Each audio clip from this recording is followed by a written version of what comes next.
गणपते नमः। जय माँ लक्ष्मी। दोस्तों, आज मैं आपको दुर्गा सप्तशती महात्म्यम के एकादश अध्याय की कथा सुनाने जा रही हूँ, जिसमें देवताओं द्वारा देवी की स्तुति तथा देवी द्वारा देवताओं को वरदान दिया गया है, उसकी कथा सुनेंगे। सबसे पहले हम ध्यान में उस माँ के दर्शन करते हैं। मैं भुवनेश्वरी देवी का ध्यान करता हूँ। उनके श्री अंगों की आभा प्रातः काल के सूर्य के समान और मस्तक पर चंद्रमा का मुकुट है। वे उभरे हुए स्तनों और 3 नेत्रों से युक्त हैं। उनके मुख पर मुस्कान की छटा छाया रहती है और हाथों में वरद, अंकुश, पाश एवं अभय मुद्रा शोभा पा रहे हैं। ऋषि कहते हैं, देवी के द्वारा वहां महादैत्य पति शुम्भ के मारे जाने पर इंद्र आदि देवता अग्नि को आगे करके उन कात्यायनी देवी की स्तुति करने लगे।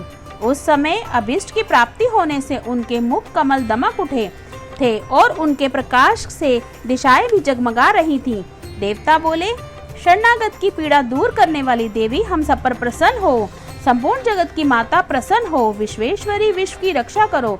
देवी, तुम ही चराचर जगत की अधीश्वरी हो। तुम इस जगत को एकमात्र आधार हो, क्योंकि पृथ्वी रूप में तुम्हारी ही स्थिति है। देवी, तुम्हारा पराक्रम अतुलनीय है। तुम ही जल रूप में स्थित होकर संपूर्ण जगत को तृप्त करती हो। तुम अनंत बल संपन्न वैष्णवी शक्ति हो। इस विश्व की कारणभूता परमाया हो। देवी, तुमने इस समस्त जग को मोहित कर रखा है। तुम ही प्रसन्न होने पर इस पृथ्वी पर मोक्ष की प्राप्ति कराती हो। देवी, संपूर्ण विद्याएं तुम्हारे ही भिन्न भिन्न स्वरूप हैं। जगत में जितनी स्त्रियां हैं वह सब तुम्हारी ही मूर्तियां हैं। जगदम्बा, एकमात्र तुमने इस विश्व को व्याप्त कर रखा है। तुम्हारी स्तुति क्या हो सकती है। तुम तो स्तवन करने योग्य पदार्थों से परे एवं परावाणी हो। जब तुम सर्वरूपा देवी स्वर्ग तथा मोक्ष प्रदान करने वाली हो, तब इसी रूप में तुम्हारी स्तुति हो गई। तुम्हारी स्तुति के लिए इससे अच्छी उक्तियां और क्या हो सकती हैं।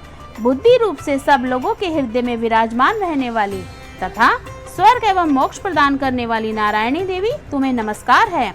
कला, काष्ठा आदि के रूप में क्रमशः परिणाम की ओर ले जाने वाली तथा विश्व का संहार करने में समर्थ नारायणी, तुम्हें नमस्कार है।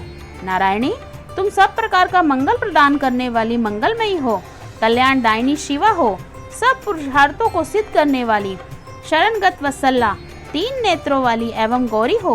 तुम्हें नमस्कार है। तुम सृष्टि, पालन और संहार की शक्तिभूता सनातनी देवी, गुणों का आधार तथा सर्वगुणमयी हो। नारायणी, तुम्हें नमस्कार है।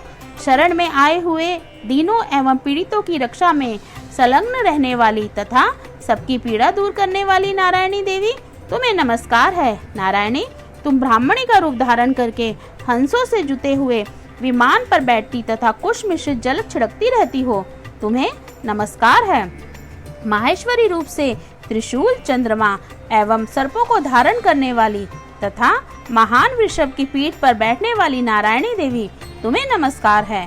मोरों और मुर्गों से घिरी रहने तथा महाशक्ति धारण करने वाली कौमारी रूप धारणी निष्पापे नारायणी, तुम्हें नमस्कार है।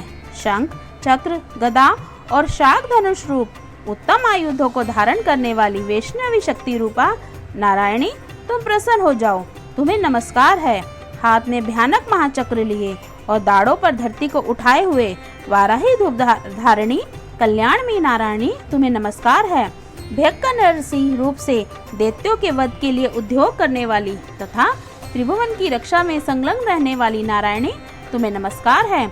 मस्तक पर किरीट और हाथ में महावज्र धारण करने वाली, सहस्त्र नेत्रों के कारण उद्दीप्त दिखाई देने वाली और वृतासुर के प्राणों का अपहरण करने वाली इंद्र शक्ति रूपा नारायणी देवी, तुम्हें नमस्कार है। शिवदूती रूप से दैत्यों की महती सेना का संहार करने वाली, भयंकर रूप धारण तथा विकट गर्जना करने वाली नारायणी, तुम्हें नमस्कार है। दाढ़ों के कारण विकराल मुख वाली, मुंडल से विभूषित मुंड मर्दनी चामुंडा रूपा नारायणी, तुम्हें नमस्कार है। लक्ष्मी, लज्जा, महाविद्या, श्रद्धा, पुष्टि, स्वधा, ध्रुवा, महारात्रि और महाविद्या रूपी नारायणी, तुम्हें नमस्कार है।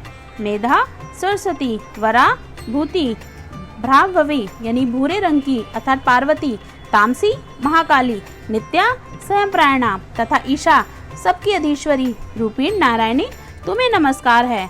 स्वर स्वरूपा, सर्वेश्वरी तथा सब प्रकार की शक्तियों से संपन्न दिव्य रूप दुर्गे देवी, सब भयों से हमारी रक्षा करो, तुम्हें नमस्कार है। कात्यायनी, यह 3 लोचनों से विभूषित तुम्हारा सौम्य मुख सब प्रकार के भयों से हमारी रक्षा करे। तुम्हें नमस्कार है। भद्रकाली ज्वालाओं के कारण विकराल प्रतीत होने वाली, अत्यंत भयंकर और समस्त असुरों का संहार करने वाली तुम्हारा त्रिशूल भय से हमें बचाए। तुम्हें नमस्कार है। देवी, जो अपनी ध्वनि से संपूर्ण जगत को व्याप्त करके दैत्यों के तेज नष्ट किए कर दिए हैं आपने, वह तुम्हारा घंटा हम सब लोगों की पापों से उसी रक्षा करे, जैसा माता अपने पुत्रों के बुरे कर्मों से रक्षा करती है। चंडिके, तुम्हारे हाथों में सुशोभित खड्ग, जो असुरों के रक्त और चर्बी से चर्चित है, हमारा मंगल करे। हम तुम्हें नमस्कार करते हैं। देवी, तुम प्रसन्न होने पर सब रोगों को नष्ट कर देती हो, कुपित होने पर मनोवांछित सभी मनोकामनाओं का नाश करती हो। जो लोग तुम्हारी शरण में आ चुके हैं, उन पर विपत्ति तो आती नहीं। तुम्हारी शरण में गए हुए मनुष्य दूसरों को शरण देने वाले हो जाते हैं। देवी अंबिके, तुमने अपने स्वरूप को अनेक भागों में विभक्त करके नाना प्रकार के रूपों से जो इस समय इन धर्मद्रोही महादैत्यों का संहार किया है, वह सब दूसरी ओर कौन कर सकती है। विद्याओं में, ज्ञान को प्रकाशित करने वाले शास्त्रों में तथा आदि वाक्यों यानी वेदों में तुम्हारे सिवा और किसका वर्णन है। अतः तुमको छोड़कर दूसरी कौन सी ऐसी शक्ति है जो इस विश्व को ज्ञान में घोर अंधकार से परिपूर्ण ममता रूपी गड़े में निरंतर भटका रही हो।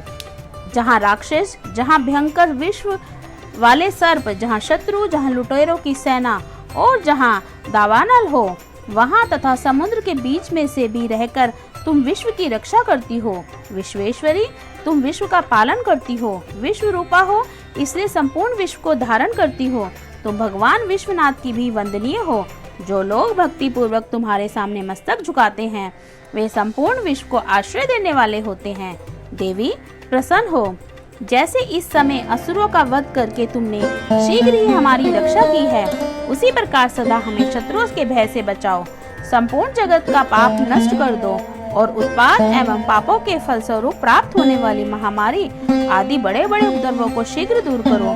विश्व की पीड़ा दूर करने वाली देवी, हम तुम्हारे चरणों में पड़े हैं। हम सब पर प्रसन्न हो। त्रिलोक निवासियों की पूजनिया परमेश्वरी, सब लोगों को वरदान दो। देवी बोली, देवताओं, मैं वरदान देने को तैयार हूँ। तुम्हारे मन में जिसकी इच्छा हो वह वर मांग लो। संसार के लिए उस उपकारक वर को मैं अवश्य दूंगी। देवता बोले, सर्वेश्वरी, तुम इसी प्रकार तीनों लोगों की समस्त बाधाओं को शांत करो और हमारे शत्रुओं का नाश करती रहो।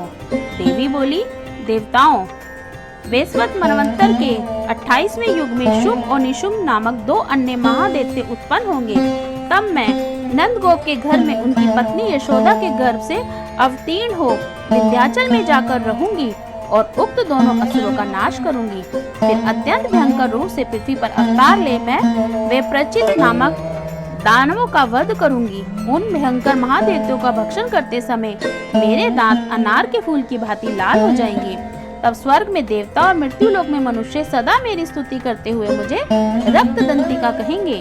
फिर जब पृथ्वी 100 वर्षों के लिए वर्षा रुक जाएगी और पानी का अभाव हो जाएगा, उस समय मुनियों के स्तवन करने पर मैं पृथ्वी पर अयोनिजा रूप में प्रकट होंगी और 100 नेत्रों से मुनियों को देखूंगी। अतः मनुष्य शताक्षी इस नाम से मेरा कीर्तन करेंगे। देवताओं, उस समय मैं अपने शरीर से उत्पन्न हुए शाकों द्वारा समस्त संसार का भरण पोषण करूंगी। जब तक वर्षा नहीं होगी, तब तक ये शाक ही सबके प्राणों की रक्षा करेंगे। ऐसा करने के कारण पृथ्वी पर शाकंभरी के नाम से मेरी ख्याति होगी। इसी अवतार में मैं दुर्गम नामक महादैत्य का वध भी करूंगी। इससे मेरा नाम दुर्गा देवी के रूप में प्रसिद्ध होगा। फिर मैं जब भीम रूप धारण करके मुनियों की रक्षा करने के लिए हिमालय पर रहने वाले राक्षसों का भक्षण करूंगी, उस समय मुनि भक्ति से नतमस्तक होकर मेरी स्तुति करेंगे। तब मेरा नाम भीमा देवी के नाम से विख्यात होगा। जब अरुण नामक दैत्य तीनों लोकों में भारी उपद्रव मचाएगा, तब मैं तीनों लोगों का हित करने के लिए 6 पैरों वाले असंख्य भ्रमरों का रूप धारण कर उस महादैत्य का वध करूंगी। उस समय सब लोग भ्रामरी के नाम से चारों ओर मेरी स्तुति करेंगे। इस प्रकार जब जब संसार में दानवों द्वारा बाधा उपस्थित होगी, तब तब मैं अवतार लेकर शत्रुओं का संहार करूंगी। इस प्रकार श्री मार्कंडेय पुराण से सर्वाणिक मन्वंतर की कथा के अंतर्गत देवी महामाते में देवी स्तुति नामक यह अध्याय यहीं पर पूरा होता है। बोलिए ओम दुम दुर्गाय नमः। दुर्गा माता की जय, शेरावाली माता की जय।